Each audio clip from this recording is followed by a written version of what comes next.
Good morning and welcome to the Vicarage here at Penn, hoping you are well and cheerful on this rather rainy day. I can see it through the window behind me, hoping this finds you well and cheerful. I hope you had a lovely weekend. Did you? I hope you did. We had a great weekend actually at church. Firstly, on Saturday, we had our first wedding in several months. So that was really good. Lovely couple. Really great to see them get married on Saturday. All went really well.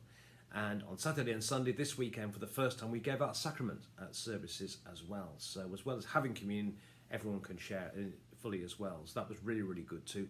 All, as I say, went safely and well and cheerfully, and everyone had a good time. So I'm feeling really, really positive about things, and good to be here, and I hope you had a good weekend too. I hope you're looking forward to a good day today, whatever you have planned. Now, our reading for today. I always say with readings, always check out the context. And the context today is Luke's Gospel, chapter 22. And it's the Last Supper. And it's the night before Jesus died. And Jesus sat down with his friends, as I say, he knows he's about to go. And he tells them that he's never going to do this again with them, before it happens again in the kingdom of God. He tells them that one of them is going to betray him. And you might say, you couldn't think things couldn't get any worse with Jesus, and then this happens. But I want to say something else to you as well. One of my regular mantras, which I say is, as well as always check out the context. Also, always try and feel readings as well. Don't just hear them with your head. Try and feel them in your heart. Try and really get that this is the Last Supper.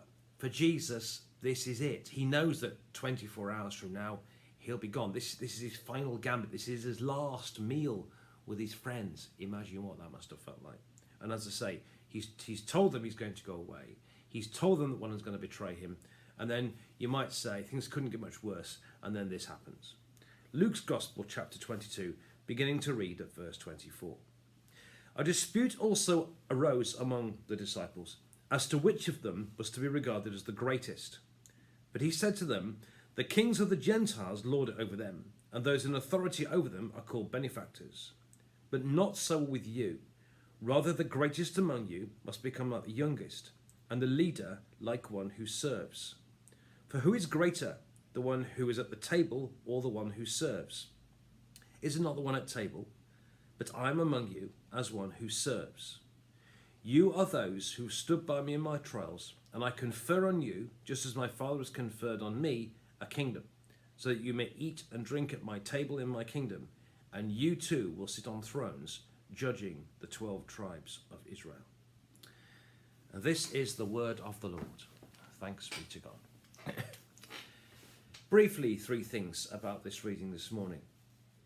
As I said, Jesus must have despaired when he's had, because he knows this is it. This is the last day. He knows it's about to all kick off. He knows that 24 hours from now he will be dead, and this is his last chance for his disciples. And he tells them that one of them is going to betray him. And as if to say things couldn't get any worse among his disciples, there's a dispute bungs out here about which one's the greatest. I mean, really, Jesus must have despaired. Have you not been with you 3 years? Have you learned nothing from me all these years? And you're still wondering who's going to be the greatest. And Jesus tells them, firstly, I think, where true greatness is to be found.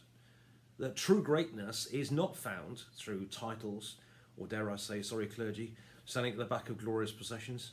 It's not found through qualifications or looking good or sounding good or whatever. Jesus says here that true greatness is found through service. And it reminds me very much of a great person I once knew. And I did a sabbatical once in Jamaica. I did a 10-week placement at a church, and you can just about see it there behind me there. St Andrew Parish Church, Halfway Tree in Kingston. There's a joke in Jamaica, when's a tree not a tree? When it's a halfway tree, because there's no tree there. Anyway, and it's the biggest English-speaking church in the West Indies, or it was when I went there. Used to get sort of 600 or 800 on a Sunday, and several thousand on the electoral roll. And back in the 60s and 70s, the first black bishop there was a man called, first black vicar there was a man called Spence, Herman Spence. And Herman Spence went on to become the Bishop of Kingston later. And I was there. Bear in mind, this is a huge church, and Spence was a very, very well connected and a very well known man in Kingston and across the island. And while I was there, several years after Spence had been vicar, I was walking on the street one day, and I met this, you might say, man on the street, this tramp or what you want to call him, man who lived on the street. And I was wearing a dog collar, and he took me to one side and told me how good Bishop Spence had been to him. And it dawned on me that Spence had this huge church with hundreds of people in it, and yet Spence had spent time with this man on the street. And I spoke to a gentleman who was also in the congregation who remembered Spence well. And the chap said to me, he said, and I remember this quote, and it's not a sexist comment, because it could apply to women as well. He said, "A great man shows his greatness by the way he treats the little people." And I thought that was so important, and I've never forgotten that, actually. That the great man shows his greatness by the way he treats the little people. And it's not a gender-specific comment, it's just quoting it. A great person shows their greatness by the way they treat the little people. And that here, on the night before he dies, when this dispute breaks out amongst the disciples, because they're obviously competitive, and James and John are particularly good at this. They get their mother involved at one occasion because they want to be top two. And they were competitive people, and rivalries amongst them like there is everywhere.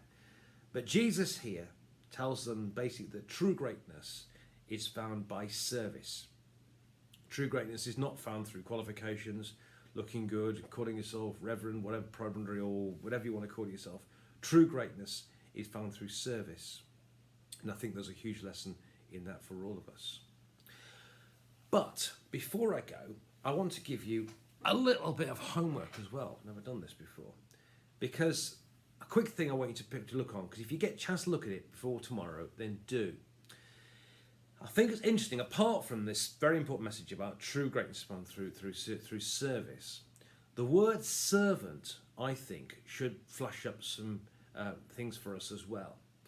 If you get a chance before tomorrow, there are 4 references I want you to look at. Because in Isaiah in the Old Testament talks about somebody called the servant of God, what they call servant songs.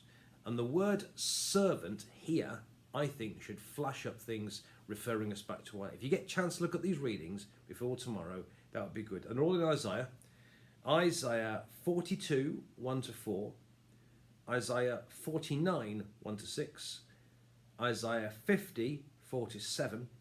And Isaiah 52, 13 to 53, 12. I'll try and put those on an extra post as well. If you get a chance to look at those before tomorrow, then do. He talks about the servant of God, and when Jesus talks about being a servant, I think it should flash up a few things for us as well. But more on that tomorrow. Look at those references that you can. But for today, the main message is, Jesus tells us, the night before he dies, that true greatness is found not by lording it over people.